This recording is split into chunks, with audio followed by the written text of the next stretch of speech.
चला सकाळी सकाळी सर्वांसाठीच मस्त पनीर पराठे बनवते। खूप छान टेस्टी झालेले होते, पण बाहेर कोणतरी आवाज देते। आज पण माझं पार्सल आलं आहे आणि नवरोबा माझ्यावर खूप ओरडत आहे, कारण मी खूप सारे नाईसिनेमाइड ऑर्डर केले आहे आणि ते असं बोलत आहे की 5 सिरम, तेही एका चेहऱ्यासाठी। खरं बोलायचे तर माझ्याकडे कारण आहे हे 5 नाईसिनेमाइड भारतात टेस्ट करायचे। प्लम, डर्माको, पिलग्रीम, मिनिमलिस्ट आणि डर्माडॉक, आणि हा माझा रिव्ह्यू आहे। सगळं ट्राय केल्यानंतर प्लम छान लाईटवेट टेक्स्चर, लवकर शोषून घेते, पण फक्त ब्राइटनिंगसाठी फोकस केले आहे। डर्माको मजबूत फॉर्म्युलेशन काम करतं, पण थोडे कोरडे कोरडे वाटते। आता आपण घेऊया डर्माडॉक। संपूर्ण ग्लो ट्रीटमेंट सारखे काम करते, फक्त ब्राइटनिंग सिरम नाही तर 24/7 ग्लो असतो। ग्लोच्या सर्व 5 ब्लॉक्सरशी लढते। काळे डाग, जास्त तेल, वाढलेले छिद्र, खडबडीत टेक्स्चर, कमकुवत त्वचेचा अडथळा। सर्वात इफेक्टिव्ह फॉर्म्युलेशन, 2 आठवड्यातच फरक जाणवते।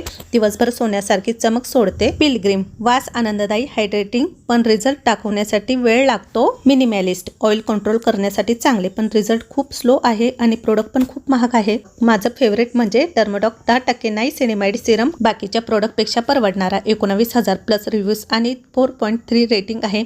इतर सर्व सिरम त्यांच्या स्वतःच्या पद्धतीने चांगले असले तरी डर्माडॉक माझ्यासाठी खरोखर वेगळे होते, कारण ते फक्त एकाच बॉटलमध्ये सर्व काही करते। जर तुम्ही अशा सिरमच्या शोधात असाल जो सर्व प्रॉब्लेमशी लढतो आणि ग्लोविंग त्वचा देतो आणि स्वस्त पण पाहिजे, तो हाच आहे। डर्माडॉक नाईसिनेमाइड फेस सिरम ऑर्डर करण्यासाठी दिलेला QR कोड स्कॅन करा आणि purple.com वर व्हिजिट द्या।